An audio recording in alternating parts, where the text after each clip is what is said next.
Apostle Thomas. To many, his name instantly recalls the word doubt. Yet behind that single moment lies a story few truly know, a story that will shake the way you see him forever. Who was he really? And why does his journey still echo as one of the most haunting in all of Christian history? This is no ordinary disciple's tale. What began with questions and hesitation led Thomas to places no one expected, carrying a fire that would not be silenced. But with that fire came a price so heavy, so horrifying, that history itself trembles at the memory of it. If you feel the weight of this already, type 777 inches, the comments. Don't see it as just a number, it is a mark of faith, a silent altar in the digital world, showing heaven that you still stand, and to every soul who has supported through super thanks. Your generosity is felt deeply. You are helping carry these sacred stories to countless hearts. Now, prepare yourself, because we are about to walk with Thomas, not just into his doubt, but into the fire of his destiny.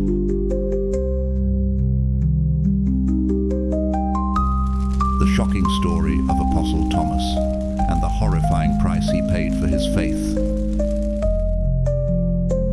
Thomas stands as one of the most mysterious and compelling figures in the New Testament. Too often, his entire legacy is reduced to a single moment of doubt, as though one hesitation could define a lifetime of devotion. Yet, when the veil of history is pulled back, his journey reveals far more, a heart that longed deeply for truth, a soul marked by sincerity, and a faith that would not only be tested, but also transformed in ways few could imagine. His very name speaks of hidden layers. In Aramaic, Toma, and in Greek, Didymus, Demos. Both mean twin. But who was this unnamed counterpart? The Gospels remain silent, leaving the shadow of a sibling concealed in mystery. Was this silence intentional? As though heaven itself wanted us to focus not on earthly ties, but on the unseen destiny that burned within Thomas, though remembered most for the title, the Doubting Apostle. That label is but a narrow frame around a far greater portrait. To stop at his doubt is to miss the man himself, courageous, fiercely loyal, and relentlessly in pursuit of truth. This was not a skeptic hiding from belief, but a disciple whose questions were the echo of his desire to stand on unshakable ground. Among the 12, his name appears beside the great pillars of the early church: Peter, John, James.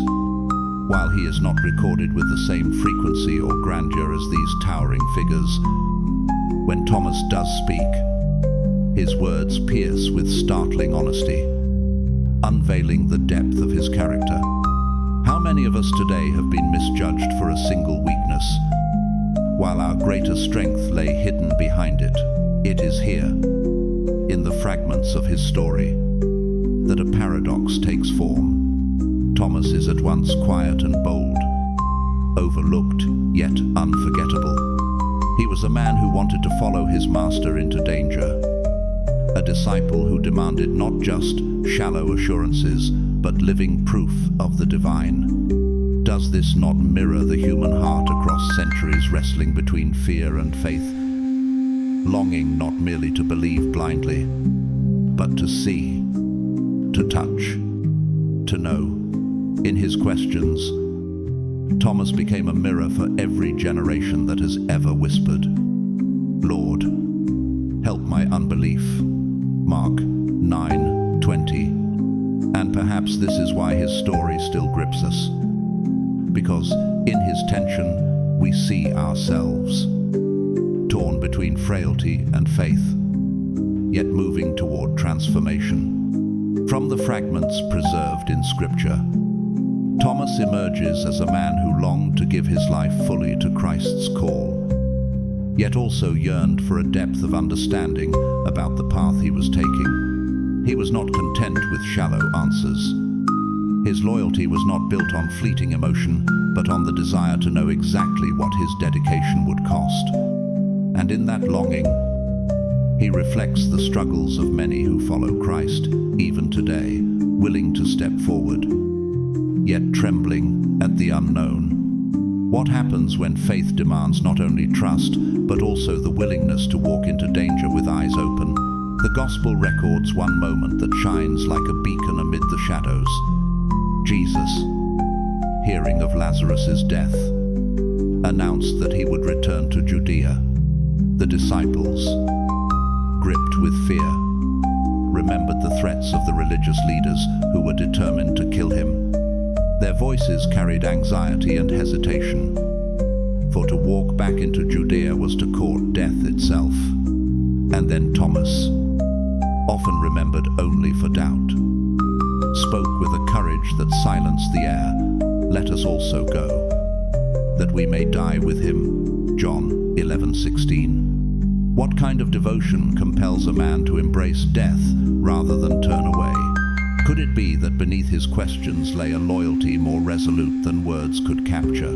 This moment reveals that Thomas was not merely a man of frailty. He was a disciple prepared to walk into the lion's den beside his Lord, no matter the outcome. His declaration echoed the very heart of Jesus' words. "Whoever wants to be my disciple must deny themselves and take up their cross daily and follow me." Luke 9:23. Loyalty was carved into Thomas's spirit, a loyalty that contradicts the shallow image of him as one who faltered. Can you imagine the hush that fell upon the other disciples when those words left his lips? What if you had been among them? Would you have followed? And yet, the story of Thomas takes an even more unforgettable turn after the crucifixion. When the risen Christ appeared to the apostles gathered together, Thomas was not there. What might have kept him away? Fear, grief, or perhaps the crushing weight of disappointment. Whatever the reason, the moment passed without him. When the other disciples shared the stunning news, their voices trembling with awe, Thomas's response was unyielding. "Unless I see in his hands the print of the nails, and put my finger into the print of the nails, and put my hand into his side, I will not believe." John 20:25. These words have echoed across centuries, painting him with the brush of doubt. But was this truly unbelief, or was it the cry of a heart that longed for an encounter too real to be dismissed? Thomas refused to anchor his faith on the testimony of others alone. He demanded to touch, to see, to feel the scars that proved death had been defeated. His faith was not blind acceptance, it was the yearning for a direct encounter with the risen Lord. How many today still carry the same cry, weary of second-hand reports, longing instead for a personal touch of the divine? 8 days passed after that first appearance, and the disciples once again gathered together behind closed doors. This time, Thomas was with them. The room still carried the heavy air of grief mixed with whispers of hope, when suddenly, as before, Jesus appeared in their midst. The Master, knowing every hidden corner of Thomas's heart, did not scold him, nor shame him for his words. Instead, with tenderness that pierced deeper than any rebuke could, he turned directly to Thomas. "Reach your finger here, and look at my hands, and reach your hand here, and put it into my side. Do not be unbelieving, but believing." John 20:27. Imagine the silence that fell over the room as those words echoed, a silence thick with awe. What would you have done in that moment? Would your courage have risen? Or would your knees have given way beneath you? In that instant, all hesitation melted away. Thomas, who once demanded proof, now found himself face to face with the living evidence of the resurrection.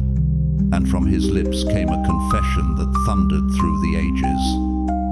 One of the clearest affirmations of Christ's divinity in all of Scripture, "My Lord and my God," John 20:28. This was no casual acknowledgement, it was the cry of a heart undone by truth.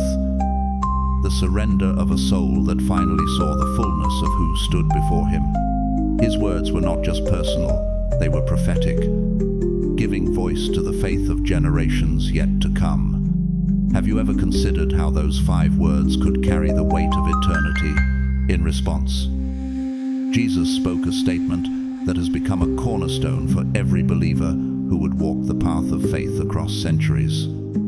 "Because you have seen me, you have believed. Blessed are those who have not seen and yet have believed." John 20:29. These words stretch across time, reaching to you and me today. They remind us that faith is not always born of sight, but of trust. A trust that anchors us even when evidence seems hidden. How often do we stand in Thomas's shoes, aching for tangible proof, yet called to believe without seeing? Thus, Thomas's legacy cannot be confined to a single moment of doubt. His story is that of a seeker, a man unwilling to accept a shallow or borrowed faith, but one who longed for a genuine encounter with the living God. In that, he became a mirror for countless souls who desire not ritual alone, but relationship. Not mere stories, but reality.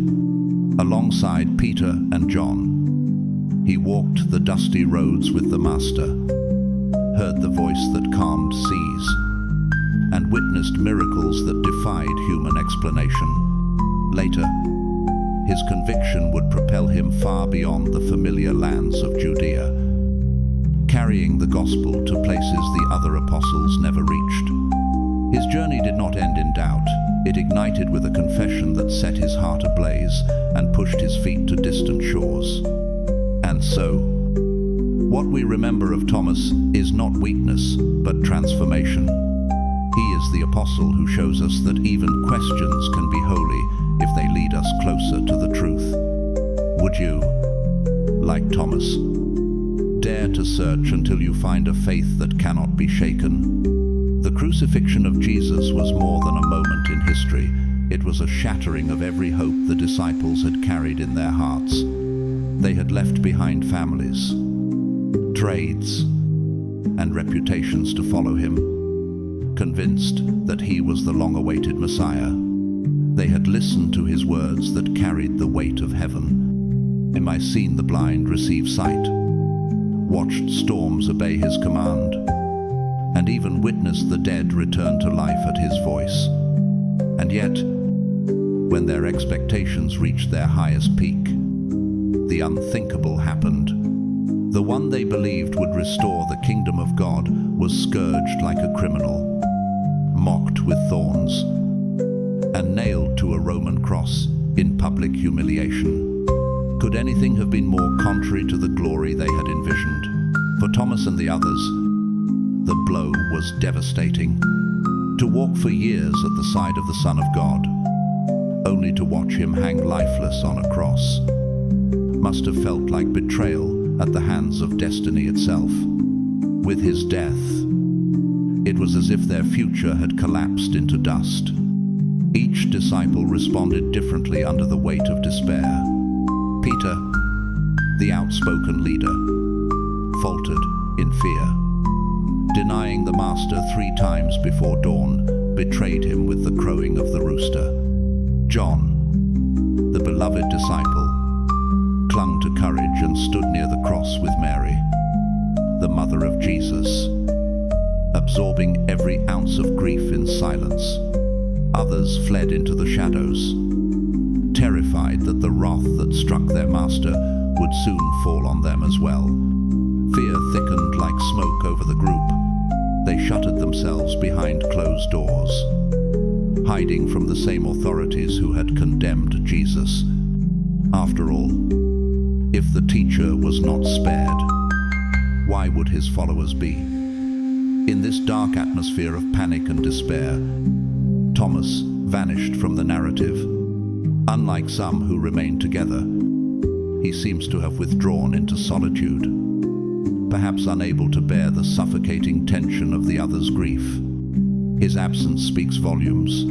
The disciple once ready to march into death with Christ now slipped into silence, carrying his sorrow alone. Have you ever known that kind of grief, where words from others cannot touch the storm inside you? For Thomas, this was more than the loss of a friend and teacher. It was the collapse of his very faith. His soul had been built on searching for certainty, longing for proof that stood unshaken. When Jesus chose to return to Judea to raise Lazarus, Thomas had been willing to die by his side. That was the measure of his loyalty. But now, standing before the reality of the cross and the sealed tomb, the evidence pointed only to defeat. How could the one who commanded life be bound by death? How could the Messiah, whose voice silenced demons, fall silent under Roman nails? This was not doubt born of stubbornness, but of heartbreak.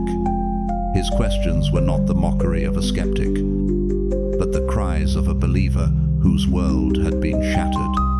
To him, it seemed that all he had trusted crumbled before his very eyes.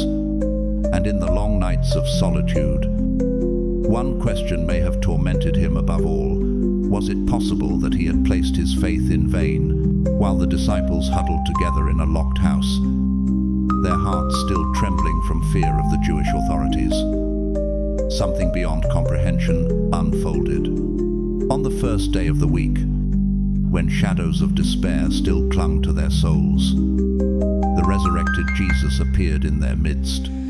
The locked doors could not hold him, nor could fear keep him away. With a voice that carried both tenderness and authority, he greeted them with words of peace, words that pierced through their terror and set their hearts aflame. He showed them his hands and his side, the marks of his crucifixion, evidence that the very one who had been nailed to the cross now stood alive before them. That moment must have felt like heaven breaking open inside the room. Fear dissolved, sorrow fled, and hope once buried in a tomb rose with new power. The disciples who saw him were filled with joy, their faith no longer crippled by uncertainty. It was the turning point where grief gave way to triumph. Yet, amid this extraordinary encounter, one man was missing: Thomas. His absence from that gathering became the shadow that shaped his story. Why was he not there? Was he wandering in solitude, unable to bear the company of others? Or had he sunk so deep into despair that he could not imagine such a gathering could bring anything but more sorrow? The scriptures remain silent, and in that silence, the mystery deepens.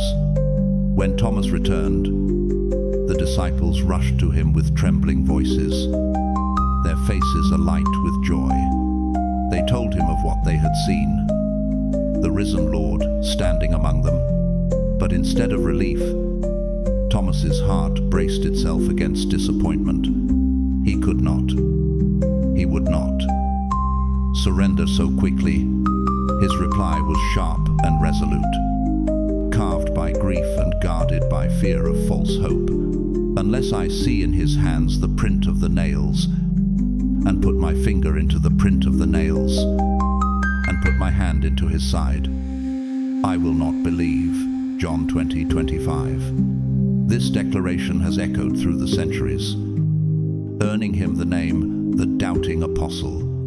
Yet, if we pause to listen closely, it was not born out of cynicism, but of wounded faith. Thomas had watched every hope he carried die on the cross, and he could not bear to be deceived again. His refusal was not rebellion, it was self-protection against another shattering blow.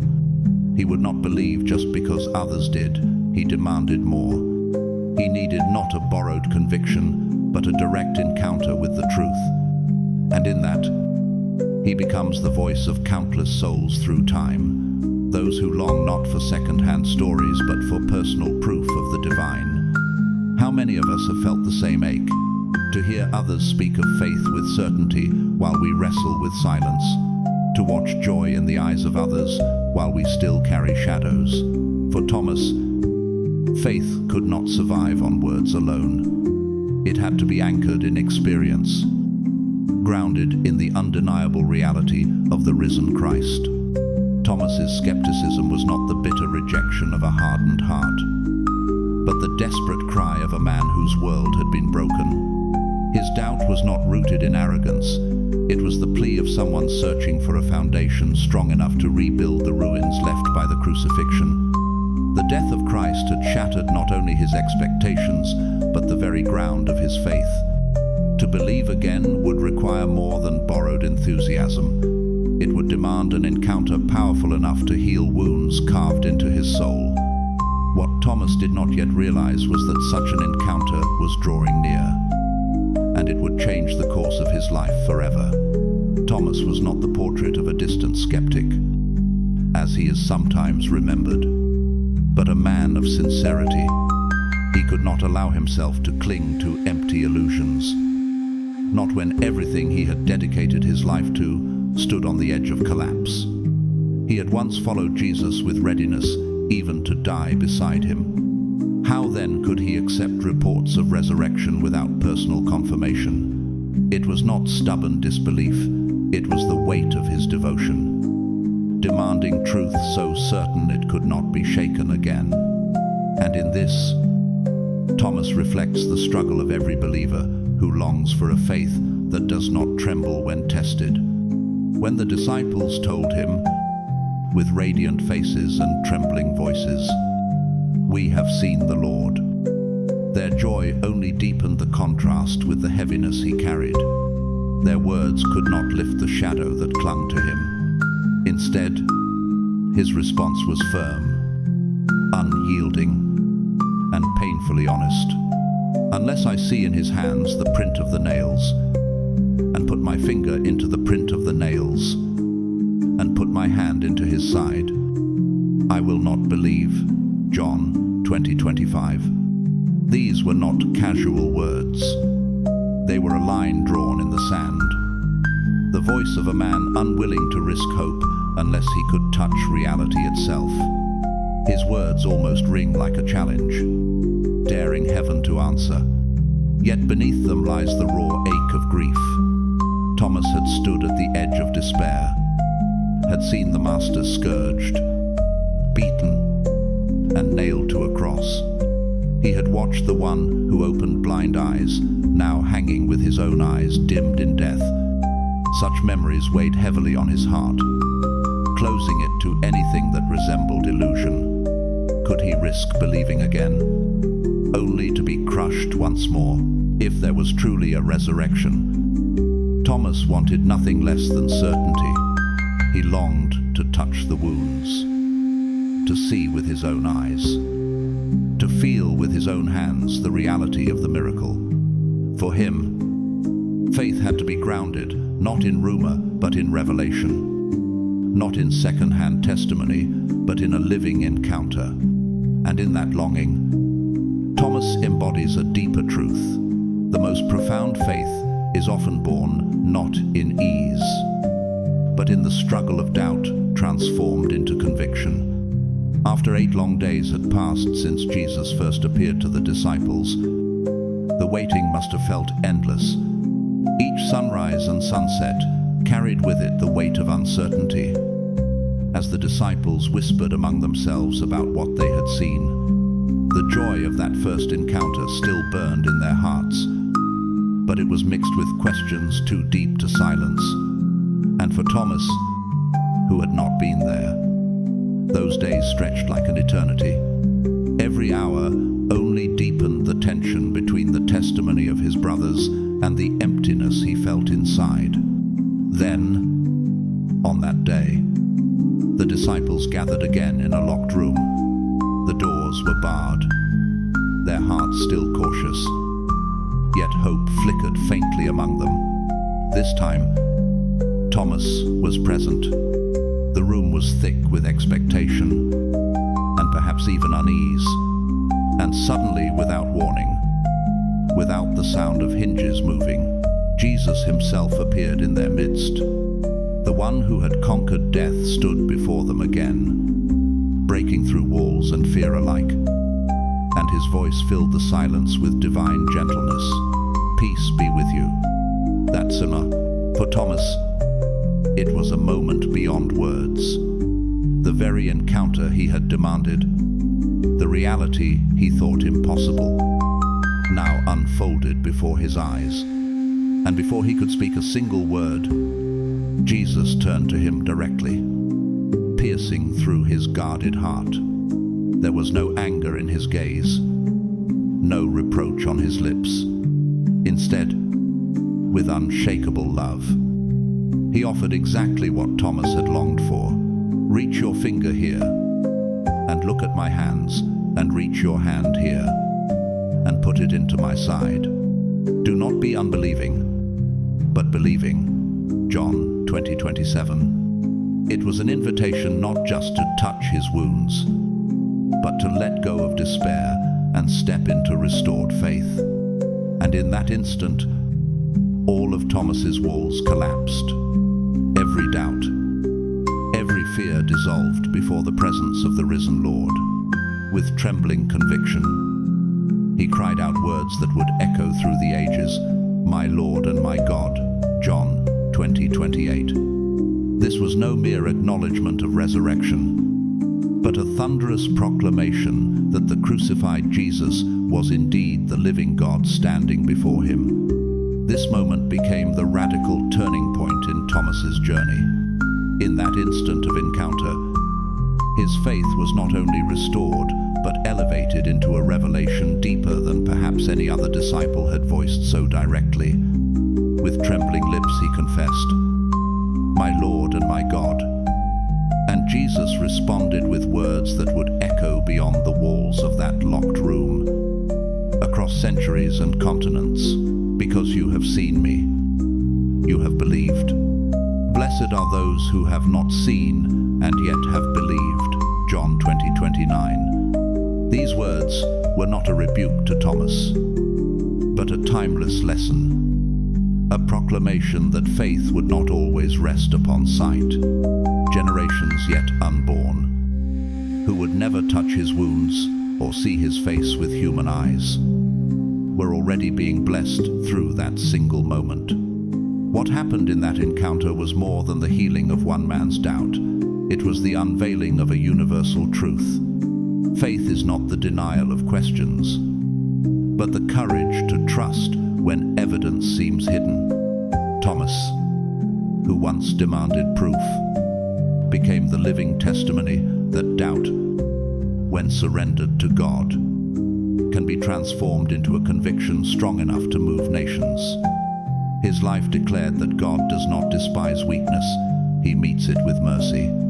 When hearts sincerely seek him, he reveals himself in ways that dismantle fear and ignite courage.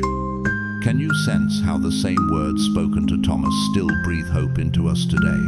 From that day forward, Thomas was no longer the hesitant disciple history often remembers.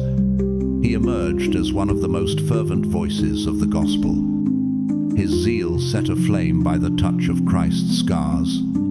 The man who once insisted on seeing to believe became one of the greatest living witnesses to the power of the resurrection.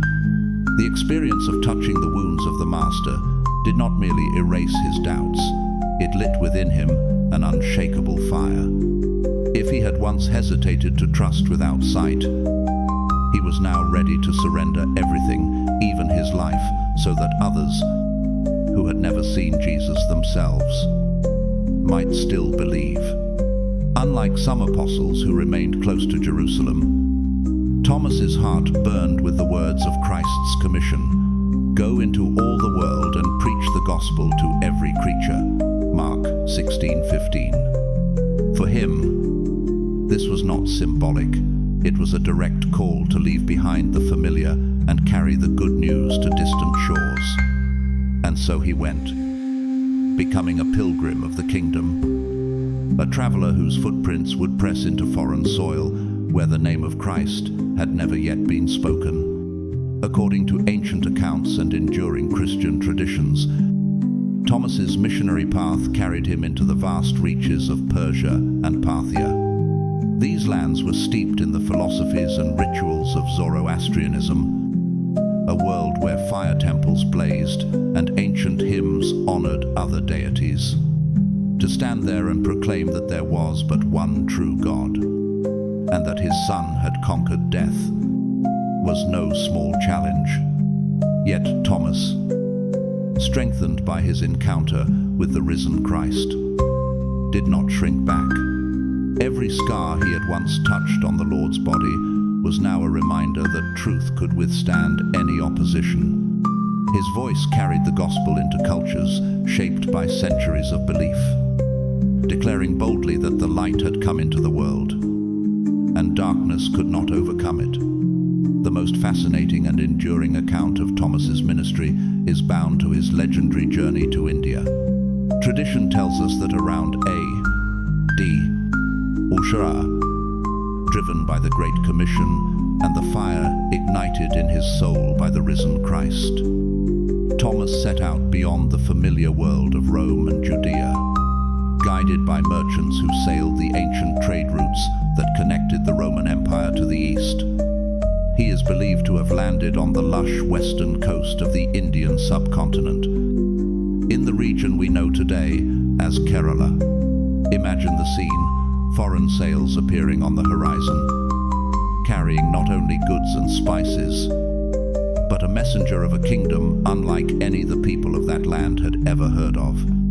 In this distant land, Thomas found himself surrounded by a culture richly woven with ancient traditions, deeply rooted in systems such as Hinduism and Buddhism. Temples rose from the soil, chants echoed in the air, and countless gods filled the spiritual imagination of the people. Yet into this tapestry, Thomas dared to proclaim a radically different truth, that there was but one God, and his Son, Jesus Christ, had died and risen again for the salvation of all humanity. His message cut across centuries of belief, challenging not only individuals, but entire worldviews. And yet, far from being silenced, his words began to stir hearts. Some traditions even tell of members of the local royalty being moved by his preaching, astonished not only by his boldness, but also by the miracles that accompanied his ministry. According to the sacred tradition of the Mar Thoma Church, one of the oldest Christian communities still standing today, Thomas himself is honored as their founder. His legacy lives in their liturgies, their heritage, and their claim that the apostles' footprints once pressed into their soil. He is said to have built churches with his own hands, baptized converts in the rivers, and left behind communities of believers who carried the flame of faith long after he was gone. Can you imagine what it must have felt like for those first Indian believers to hear of a God who loved them personally, brought to them not by conquerors but by a solitary messenger who risked everything for their salvation? Yet this ministry was not marked by ease. Thomas met fierce resistance. He was opposed, ridiculed, and threatened by those who felt their traditions endangered by the arrival of this new gospel. Persecution followed him wherever the message took root. Still, he did not retreat. The man who once trembled in doubt before the resurrection now stood unflinching before hostile crowds. His life became a living testimony of transformation, proof that the same Christ who conquered death could also conquer fear. Thomas's missionary journey in India stands in stark, almost poetic contrast to the image of the doubter in the locked room, once unwilling to believe without touching Christ's wounds. He now bore wounds of his own for the sake of Christ's name. Once hesitant to trust without proof, he now offered his very life as proof that Jesus was alive. His story became not merely a testimony of words, but a living gospel written in blood, sweat, and sacrifice upon foreign soil. The impact of Thomas's preaching did not end with his lifetime. Long after his footsteps had faded from the shores of Kerala, the seeds he planted continued to grow, sending roots deep into the soil of India. To this very day, the enduring presence of Christianity in that land finds in Thomas one of its earliest and strongest foundations. The apostle who once demanded visible proof of the resurrection had himself become the living proof of the gospel's power to transform weakness into courage, doubt into conviction, and fear into unshakable resolve. His ministry was not quiet or hidden. It bore the marks of miracles, of healings, of lives turned upside down by the encounter with Christ. His words carried the weight of one who had touched the scars of the risen Lord. And because of that, his testimony was irresistible to many. Wherever he went, Thomas preached not as a philosopher weaving clever arguments, but as a witness bearing scars of faith. And that authenticity drew crowds. The man who once hesitated to believe without sight had now become a beacon for those who had never seen, yet believed. What greater irony could there be that the doubter became the proof? But as the number of believers grew, so too did the hostility of those who felt threatened. The local Brahmins, guardians of Hindu tradition and authority, began to view Thomas not merely as a foreigner, but as a dangerous intruder. His preaching did not only challenge their gods, it challenged the very social fabric of the caste system. Those who accepted Christ began to step out of rigid boundaries, embracing a faith that proclaimed all were equal before the cross. To the religious elite, this was rebellion, and Thomas became the symbol of a faith too dangerous to ignore. Accounts tell of relentless opposition. He was harassed, persecuted, and forced to flee from one region of India to another. Yet he never laid down his mission. With each threat, his courage only grew stronger. The man who once trembled before the thought of believing without proof now stood fearless, willing to suffer whatever might come so that others could hear of the one who conquered death. His life became a sermon louder than any words he spoke, a living testimony of transformation written not with ink, but with blood, sweat, and scars. Thomas's presence in India left a legacy that cannot be erased. Even centuries later, communities trace their faith back to his ministry, and his name still stirs reverence among Christians of the land. His story transcends the gospel pages, lifting him from the shadows of doubting Thomas into the light of one of the most fascinating and heroic figures of early Christianity.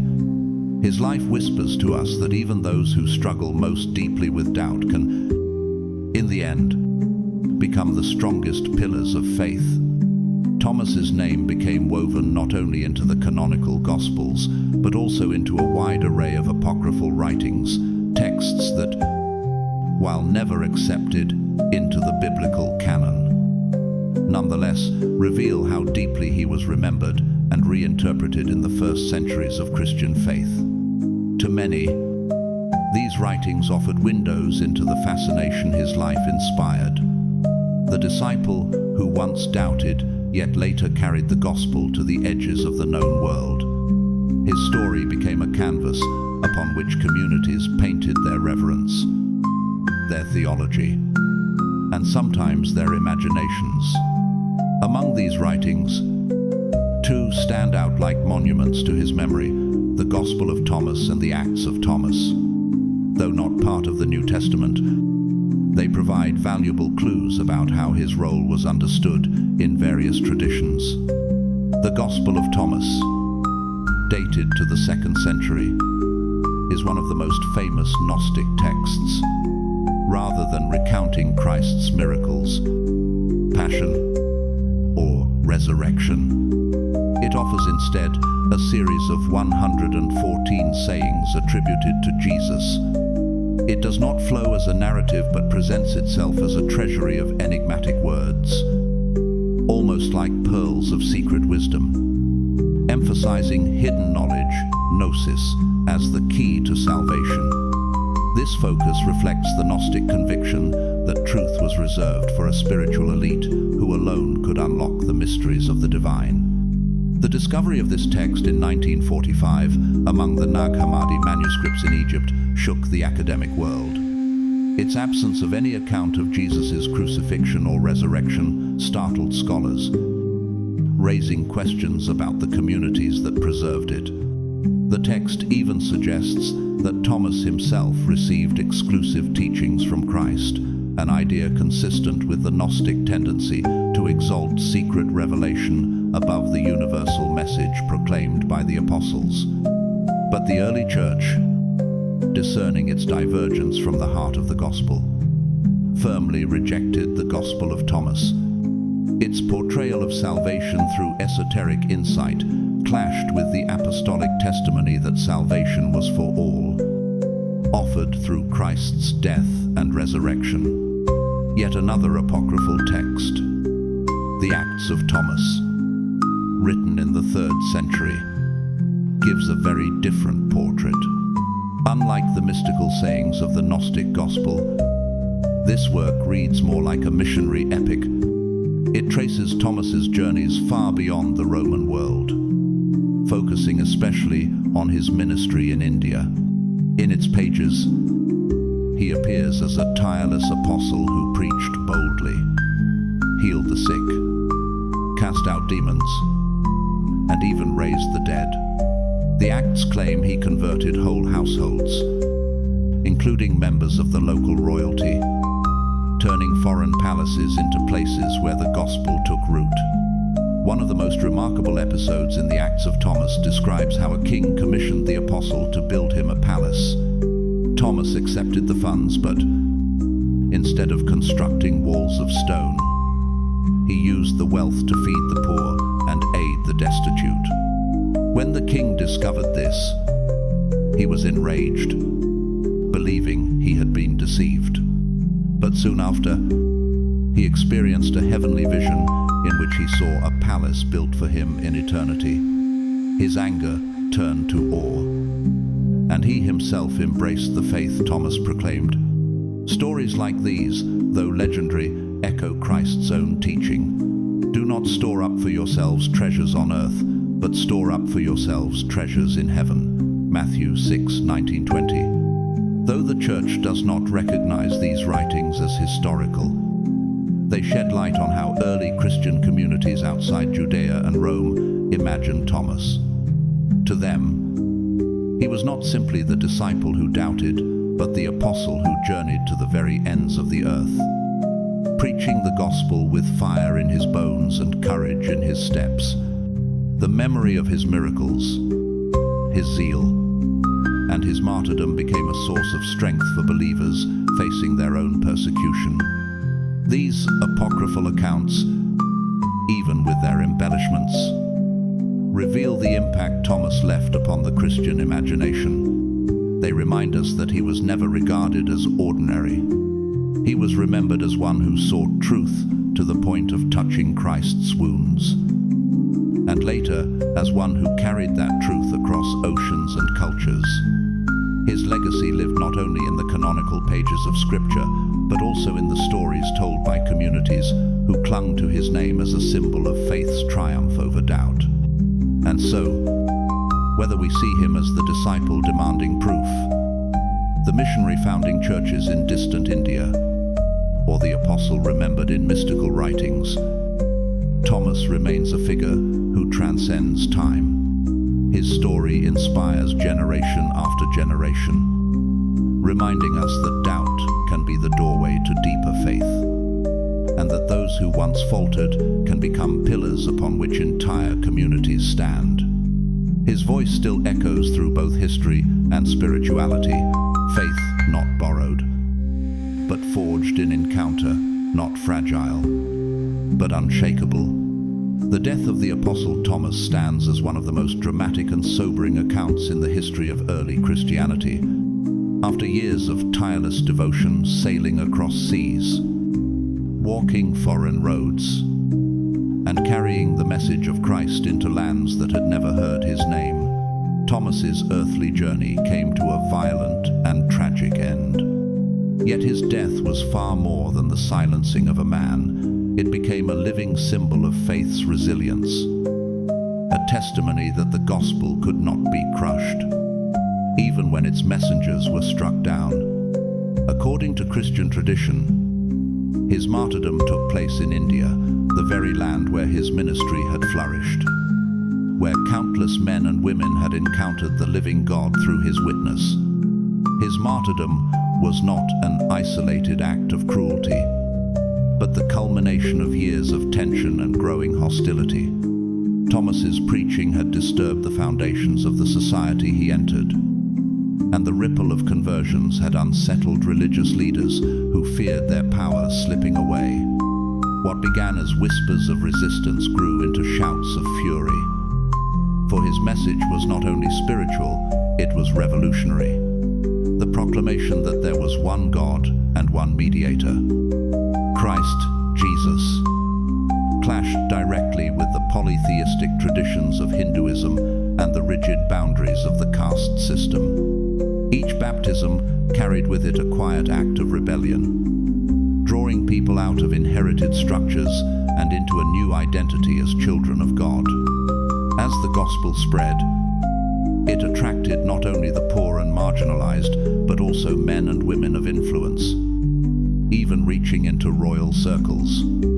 This was intolerable to the guardians of tradition. Priests and rulers alike began to see Thomas not merely as a foreign preacher, but as a dangerous threat to their authority and the very order of society. Resentment hardened into rage, and rage into plots for his destruction. The apostle, who had already endured threats, harassment, and persecution, knew well the risk he carried.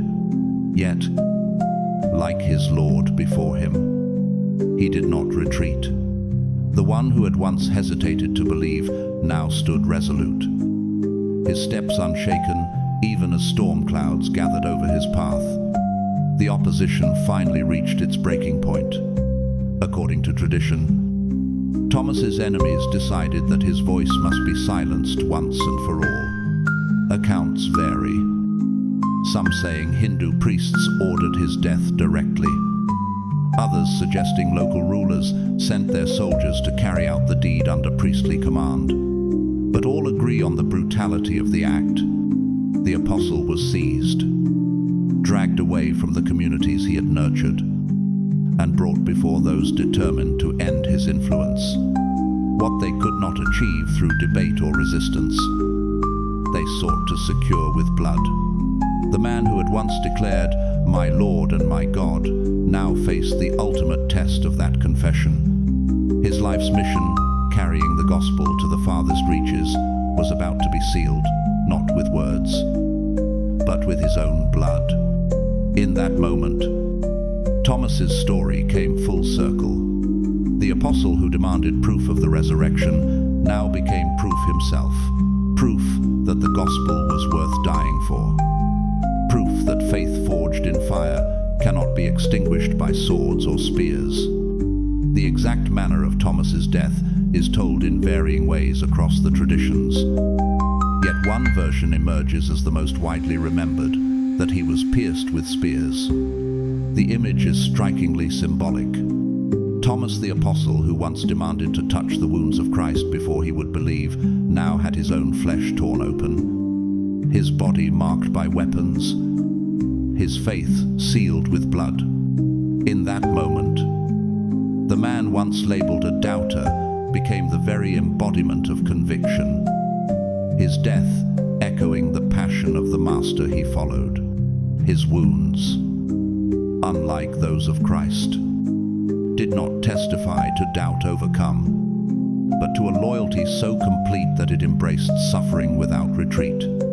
After the brutal execution, His followers, trembling but faithful, retrieved his body, refusing to let his sacrifice be forgotten. They buried him in the land he had made his home. That resting place would, in time, become holy ground. Known today as St. Thomas Mount in Chennai, formerly Madras, the site grew into a Christian shrine, drawing pilgrims who longed to stand where the apostle had given his final witness.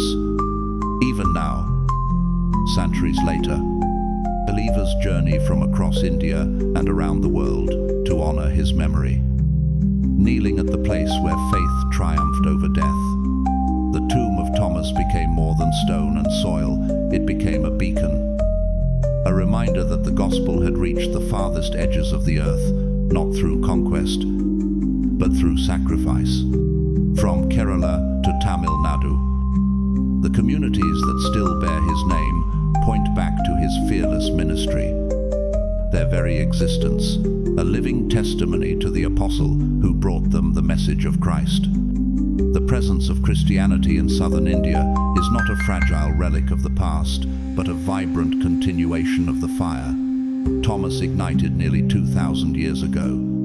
His death was not the silencing of his mission, but its completion and its beginning all at once. For in martyrdom, his testimony rang louder than any sermon he had preached. The one who once faltered now stood forever as one of the most fearless heralds of the gospel. The apostle who sought certainty ended his life as certainty itself, proof that the resurrection is worth every cost, even the cost of life. From then on, his name would never again be remembered only in connection with doubt.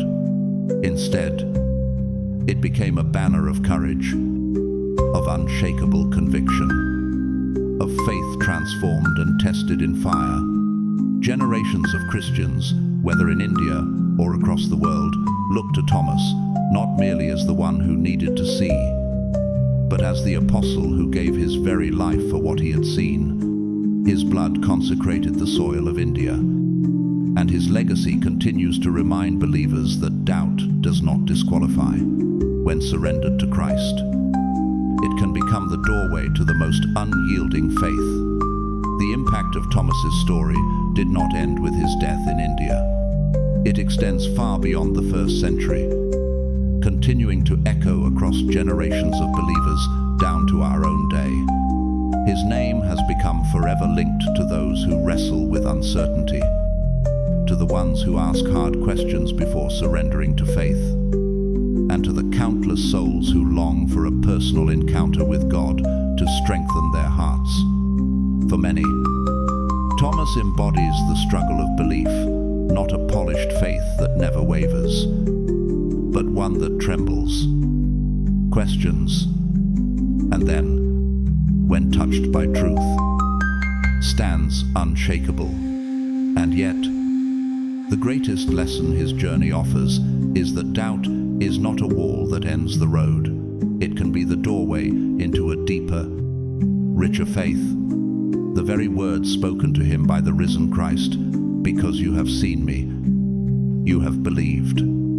Blessed are those who have not seen and yet have believed, John 20:29, were not confined to that locked room in Jerusalem. They were meant for every age, for every believer who would one day stand where Thomas once stood, torn between uncertainty and trust. In those words, Christ was speaking not only to Thomas, but to us. He was blessing every believer who would choose to believe without sight, to walk in trust when evidence is hidden. Thomas's story, therefore, becomes more than a personal narrative. It becomes a mirror for the church.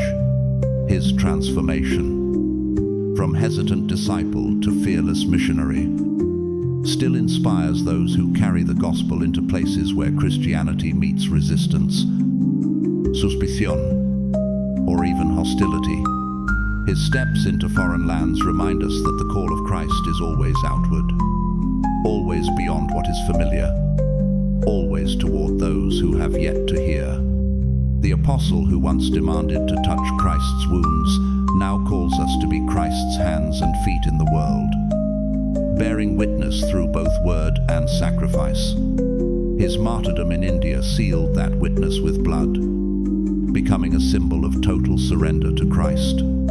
For Indian Christians, his legacy endures in living communities that trace their roots back to his mission. A testimony that faith once planted can survive centuries of trial. For the wider church, his death remains a beacon of courage, proof that the gospel is worth more than life itself. The man who once hesitated, who once demanded proof, became in the end one of the boldest proclaimers of the resurrection. His life demonstrates a truth woven into the heart of the gospel that God does not despise honest doubt, but transforms it into the foundation of unwavering conviction. Thomas's journey is not simply a story locked in the past. It is a living parable of God's patience with those who seek, and his power to turn the weakest moments of faith into testimonies that can move nations. And so, Thomas speaks to us still. His cry of, "My Lord and my God," continues to resound as both confession and invitation to let go of shallow certainty, to bring our questions honestly before Christ, and to discover that when we finally surrender, what arises is not fragile belief, but a faith so strong it can change the world. And so, the story of the Apostle Thomas does not end with doubt, but with transformation. His journey teaches us that even when faith falters, it can rise again stronger than before. From demanding proof to laying down his life for the gospel, Thomas shows that God can turn the most fragile of hearts into the boldest witnesses. The lesson is timeless. Doubt is not failure. It is often the doorway to a deeper encounter with truth. In our own lives, we too carry seasons of uncertainty, times when hope feels dim and faith seems far away. But Thomas's story whispers across the centuries, hold on. Keep seeking, for God will meet you where you are, and he can turn your scars into testimony. What inspires me personally is how his journey reflects the struggles of our generation. We live in a world full of questions, where proof often feels more powerful than trust. And yet, like Thomas, we are reminded that true faith is not about seeing first. It is about believing that the unseen God is still at work in our lives, shaping us, strengthening us, and calling us forward. If this story has stirred something in your heart, I invite you to help share it further. Please like this video, subscribe to the channel, turn on the notification bell so you never miss what comes next, and share it with someone who needs encouragement today. And I'd love to hear from you. Comment below what lesson from Thomas's life speaks most deeply to you. Thank you so much for being part of this journey, whether by supporting through super thanks or simply by watching and reflecting together. May the courage of Thomas inspire you, and may your life, too, become a living declaration of faith. My Lord and my God. Now the 2 to arc.